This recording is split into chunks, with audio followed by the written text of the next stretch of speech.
بسم اللہ الرحمن الرحیم۔ السلام علیکم دوستو، آج کی ویڈیو میں ہم آپ کو بہت ہی خاص جانکاری دینے والے ہیں، جس میں ہم بتائیں گے 7 جگہ بسم اللہ مت پڑھنا ورنہ انسان کافر ہو جاتا ہے۔ دوستو، اس ویڈیو کو پورا ضرور دیکھیں کیونکہ یہ ایمان کا معاملہ ہے۔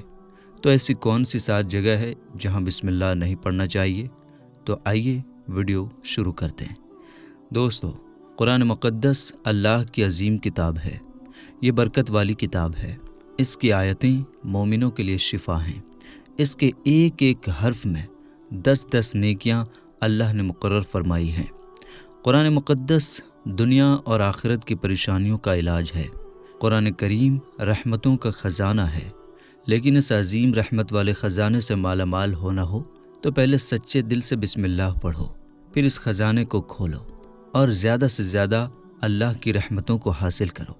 جب قرآن مقدس جیسی عظیم کتاب بغیر بسم اللہ کے نہیں کھلتی تو دوسرے جائز کام کی برکتیں بغیر بسم اللہ کے کیسے حاصل ہو سکتی ہیں؟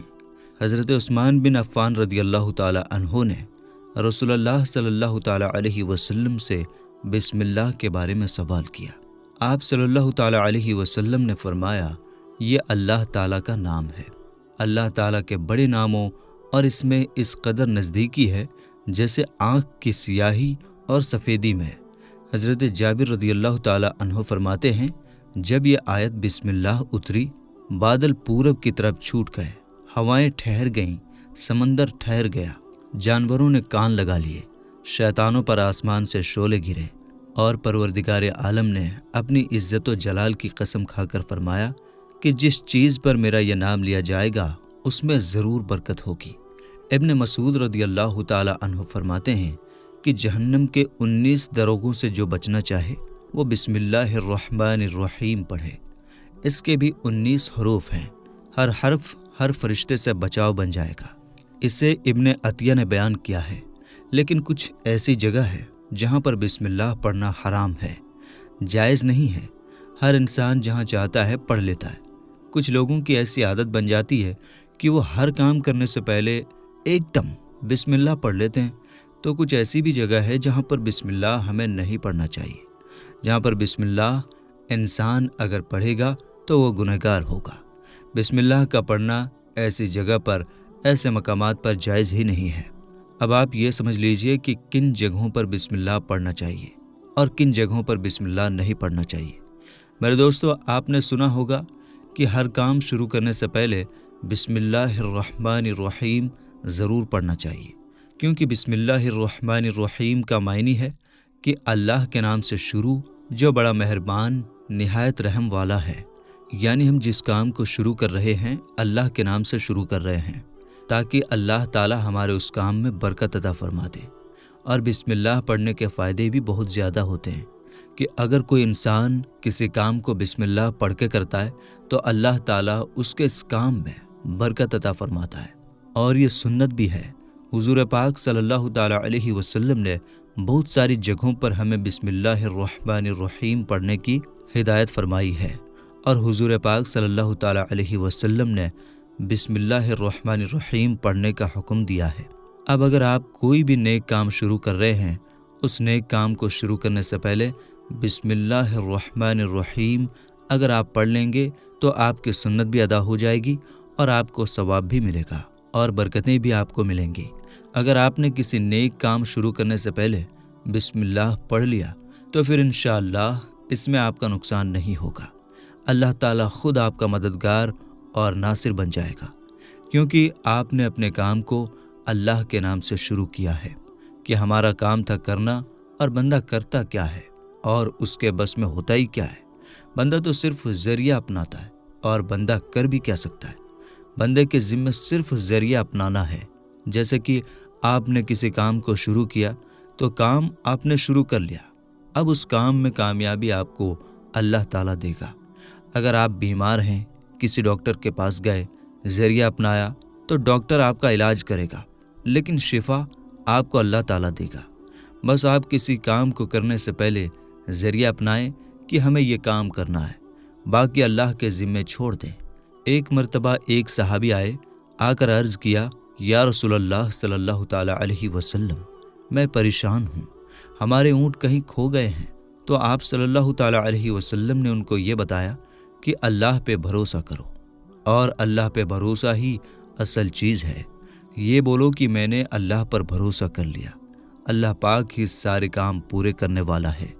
تو کچھ صحابہ اکرام کہنے لگے، یا رسول اللہ صلی اللہ تعالیٰ علیہ وسلم، ہمیں اللہ کی ذات پر بھروسہ ہے، کیا ہم اپنے اونٹوں کو ایسے ہی چھوڑ دیں؟ اگر ہماری قسمت میں ہوں گے تو ہمارے اونٹ واپس آ جائیں گے، اور قسمت میں نہیں ہوں گے تو چلے جائیں گے۔ ہمیں اللہ کی ذات پر بھروسہ ہے۔ تو آپ صلی اللہ تعالیٰ علیہ وسلم نے فرمایا کہ نہیں، پہلے اپنے اونٹ کو باندھو، پھر اللہ کی ذات پر یقین کرو، پھر اللہ کی ذات پر بھروسہ کرو۔ یعنی ہمارے ذمے کے جو کام ہیں وہ ہمیں کرنا ضروری ہیں۔ اسباب کا انکار کرنے والا جاہل ہوتا ہے۔ اسباب کا انسان انکار کر نہیں سکتا کہ نہیں، ہم تو ہاتھ پہ ہاتھ رکھ کر بیٹھ جائیں گے، اب اللہ کھلائے گا، کیونکہ وہ رزاق ہے، وہ ہمیں کھلائے۔ بے شک وہی کھلاتا ہے، لیکن آپ اپنی محنت کیجئے، آپ ذریعہ اپنائیے، پھر اللہ کی ذات پر چھوڑ دیجئے۔ آپ پہلے کام پر جائیے، آپ کاروبار کیجئے، تجارت کیجئے، پھر اللہ کی ذات پر چھوڑ دیجئے کہ اے پروردگار عالم، اب ہمارا جو کام تھا ہم نے کر لیا، آگے تیری رضا ہے اور تیری رحمت کے ہم امیدوار ہیں۔ صرف ہمارے کمانے سے رزق تھوڑی ملتا ہے، آپ نے کمایا بس کما کے لے آئے۔ اس کے علاوہ آپ غور کیجئے کہ دانے کو زمین سے نکالا کس نے، اس کے بعد پھر اس کو گیہوں کی شکل میں، پھر وہ آٹے کی شکل میں، پھر وہ روٹی بنتی ہے۔ ہم سمجھ رہے ہیں کہ یہ ہماری محنت سے ہو رہا ہے۔ ہم نے روٹی بنائی، روٹی بنا کر وہ سالن یا سبزی ہمارے سامنے آئی، اس کے بعد ہم نے جیسے اس کو بسم اللہ الرحمن الرحیم پڑھ کے کھایا، تو اب ہمارے حلق پر ایک فرشتہ بیٹھا ہوا ہے۔ وہ فرشتہ اب اللہ سے اجازت مانگ رہا ہے۔ حلق میں ہماری دو نلیاں ہوتی ہیں، ایک نلی ہوتی ہے جو سانس کی ہوتی ہے، اور ایک نلی وہ ہوتی ہے جس سے رزق اندر جاتا ہے، کھانا اندر جاتا ہے۔ تو یہ دو نلی بالکل برابر ہوتی ہیں اور دونوں کا ایک ہی چھید ہوتا ہے، لیکن پھر وہ اندر جا کر الگ ہو جاتی ہیں۔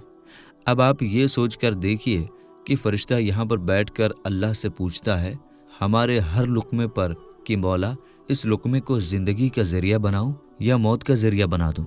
اب اللہ تعالیٰ کی اگر مرضی ہوتی ہے تو وہ لقمہ زندگی کا ذریعہ بن جاتا ہے، اور اگر اللہ تعالیٰ کو اس کی زندگی منظور نہیں ہوتی تو وہ لقمہ موت بن جاتا ہے۔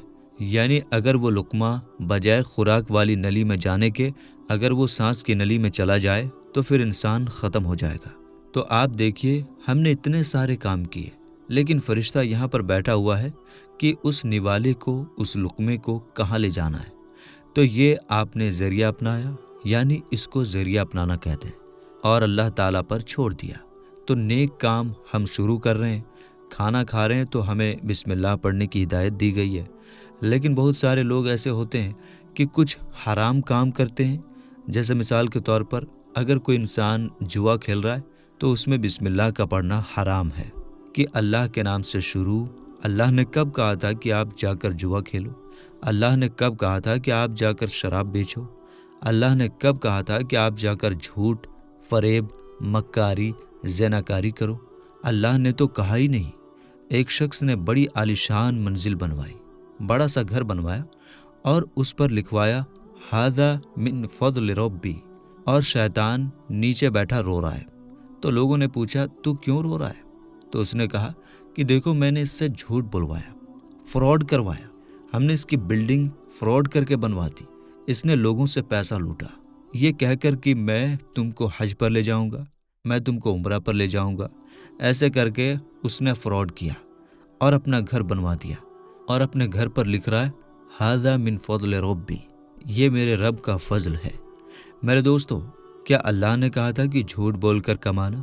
اللہ نے کہاں کہا تھا کہ ڈھونگ کرنا؟ اللہ نے کہاں کہا تھا کہ فراڈ کرنا؟ تو مقصد صرف یہ ہے کہ شیطان تو ہر طرح سے انسان کو بہکاتا ہے، تو اس لیے حرام کاموں سے پہلے ہمیں بسم اللہ ہرگز نہیں پڑھنا چاہیے۔ ہمیں ہر نیک کام شروع کرنے سے پہلے بسم اللہ الرحمن الرحیم پڑھنا چاہیے۔ ہمیں احتیاط رکھنا چاہیے کہ جب ہم باتھ روم کے اندر داخل ہو چکے ہوں، نہانے سے پہلے بسم اللہ نہ پڑھیں، باتھ روم میں جانے سے پہلے بسم اللہ الرحمن الرحیم پڑھیں، اور باتھ روم سے نکلنے کے بعد جب کپڑے پہنیں تو پھر بسم اللہ الرحمن الرحیم پڑھیں، اور کوئی انسان کاروبار کرتا ہے، اگر اس نے جھوٹ بولا اور پھر اس کے بعد پیسے لیتے وقت بسم اللہ الرحمن الرحیم پڑھا، تو ایسی جگہوں پر جہاں حرام کام کوئی بندہ کرتا ہے تو وہاں پر بسم اللہ الرحمن الرحیم نہیں پڑھنا چاہیے، کیونکہ اللہ تعالیٰ نے آپ کو دنیا میں چھوٹ دے رکھی ہے کہ جیسا کرو گے ویسا بھرو گے۔ اللہ سب کو دیکھ رہا ہے کہ کون کیا کر رہا ہے، تو جو کچھ ہم کر رہے ہیں صحیح یا غلط، اس کے بعد پھر لوگ کہتے ہیں کہ یہ تو اللہ کی مرضی ہے، لیکن یاد رکھنا یہ اللہ کی مرضی نہیں، اللہ کی اجازت ہے۔ اللہ نے آپ کو اجازت دی ہوئی ہے، بس اللہ نے چھوٹ دی ہوئی ہے کہ کر لو، دنیا میں جیسا کرنا ہو۔ اللہ ظالم کو ڈھیل دیتا ہے، لیکن جب پکڑتا ہے تو چھوڑتا نہیں ہے۔ اللہ کی پکڑ بڑی سخت ہے، تو دنیا میں اللہ سب کچھ دیکھ رہا ہے۔ یہ مرضی نہیں ہے اللہ کی کہ آپ گناہ کرو، لیکن اللہ نے بس اجازت دی ہوئی ہے کہ آپ کر لو، دیکھیں کتنا کرو گے۔ ایک دن آؤ گے میرے پاس، جب آؤ گے تب ہم فیصلہ کریں گے۔ مالک یوم الدین، انصاف کے دن کا حاکم۔ تو دوستو، اللہ کی ربیت سمجھیے، اور ہمیں یہ سمجھنا چاہیے کہ کون سے کام ہمیں کب کرنا چاہیے اور کب نہیں کرنا چاہیے۔ جو سنت رسول اللہ صلی اللہ تعالیٰ علیہ وسلم پر ہم عمل کریں گے تو اللہ تعالیٰ ہمیں کامیاب کر دے گا، دنیا میں بھی اور آخرت میں بھی انشاءاللہ تعالیٰ۔ اللہ پاک ہمیں بہتر عمل کرنے کی توفیق عطا فرمائے اور ہمارا خاتمہ ایمان پر فرمائے، آمین۔ میرے دوستو، کمنٹ باکس میں آمین ضرور لکھیں، کیا پتہ کس کا لکھا آمین کب قبول ہو جائے۔ تو میرے دوستو، ملتے ہیں انشاءاللہ تعالیٰ پھر ایک نئی ویڈیو کے ساتھ، تب تک کے لیے السلام علیکم، اللہ حافظ۔